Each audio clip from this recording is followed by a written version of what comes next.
door that took me to drugs was I had this friend whose mom had just gotten out of jail or prison. We would just hang out in the trailer outside and we'd smoke marijuana. When his mom came home, the friend came and asked me, my mom wants to know if we want to go inside and use meth. I didn't know I had no idea what I was getting myself into or what I was doing or what it was or what it would do to me. And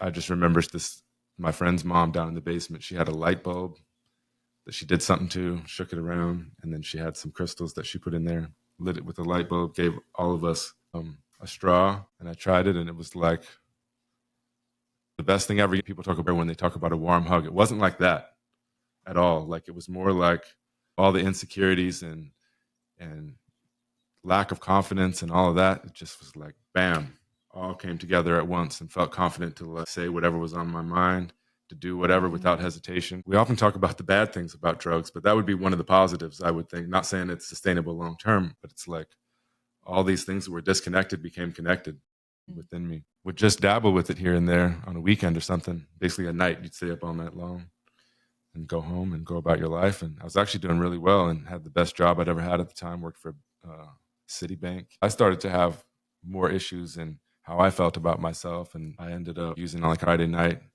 and then it went into Saturday night, and then Monday came along for work, and it was like, well, I don't want to go to work. And then Tuesday came along, and I think I went to work, and I was like, this is crazy. I got to leave. Because, you think in addition to using the drugs, you're also not sleeping, sometimes not eating.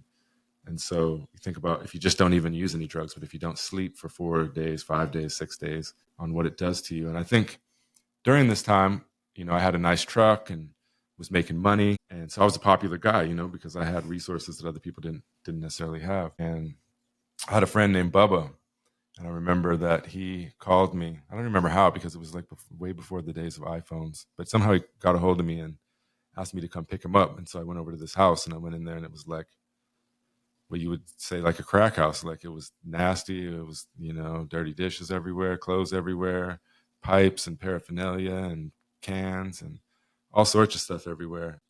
I was like, Bubba, pardon my language, but Bubba, what the fuck are you doing here, man? Let's go. And we left. Things were pretty much back to normal. And then long story short, and we can talk about some of the in between, but about a year later, I woke up in that very same house that Bubba was. And that was when I walked to rehab.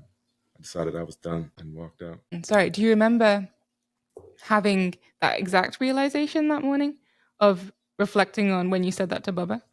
I don't remember. I've thought about it so many times since then. I'm not sure if I had that specific connection, but I think I had thought about it and knew where I was at. So I was there for about 3 days or something like that.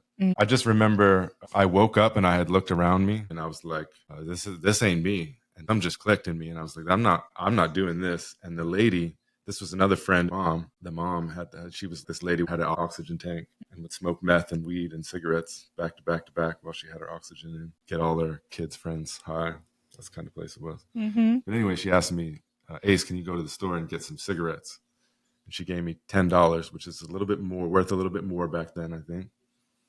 I think cigarettes were probably only like $2 or $3. And I started walking and I went to the store, and it shows you my knowledge on nutrition, but I was thinking, I'm starving, like I'm absolutely starving. And so I went and bought a dozen donuts, and I was like, I'm gonna eat them all. And I started walking, and I ate like 1.5 of them and started to feel ill. So I set them down, and I just walked like 3 miles to the hospital because I had no idea how to check yourself into rehab or something like that. And I just went to the psych ward and asked them, and they were like, oh, no, you got to go down to the other hospital. So then I had to go to the other hospital and checked in over there.